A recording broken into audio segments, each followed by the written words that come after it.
Nasib Ronald Tanur kaget saat kembali ditangkap dugaan kasus suap 3 hakim. Terdakwa kasus penganiayaan dan pembunuhan Dini Sera Afrianti, Gregorius Ronald Tanur ditangkap Kejaksaan Tinggi, Kejati, Jawa Timur, Jatim, pada Minggu, 27 Oktober 2024, sekira pukul 14.40 waktu Indonesia Barat. Penangkapan berlangsung di kediaman Ronald Tanur, yang berada di perumahan Victoria Regency, Surabaya. Tak ada perlawanan yang dilakukan Ronald Tanur saat ditangkap lagi oleh Kejati Jatim. Namun, Ronald sempat berupaya menunda-nunda eksekusi penangkapannya. Ronald tampak hanya mengenakan kaos abu-abu, celana hitam, masker, serta sandal jepit.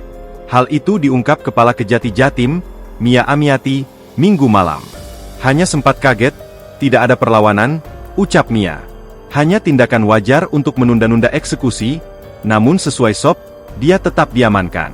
Anak mantan anggota DPR RI Edward Tanur ini langsung dibawa ke Kejati Jatim untuk kemudian ditahan di Rutan Kelas 1 A Surabaya Cabang Medaeng. Berbeda pada saat proses penangkapan, ketika berada di Kejati Jatim, Ronald tampak melepas masker dan berbincang dengan sejumlah pria di ruang media center Kejati Jatim. Penangkapan ini dilakukan setelah vonis bebas Ronald Tanur dibatalkan Mahkamah Agung, MA. Mia mengatakan, pihak Kejati Jatim bergerak cepat melakukan penangkapan karena khawatir Ronald akan melarikan diri. Sebab, Ronald tercatat memiliki 2 alamat resmi di Nusa Tenggara Timur, NTT.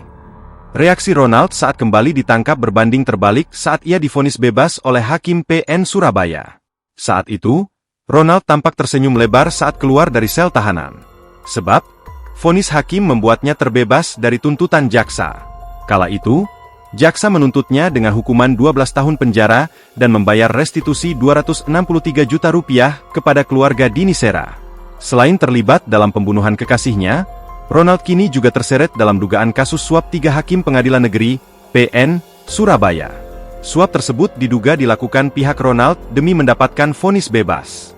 Dugaan kasus suap ini mencuat setelah Kejaksaan Agung, Kejagung, menangkap 3 hakim PN Surabaya, yakni Rintuah Damanik, Mangapul, dan Hari Hanindya.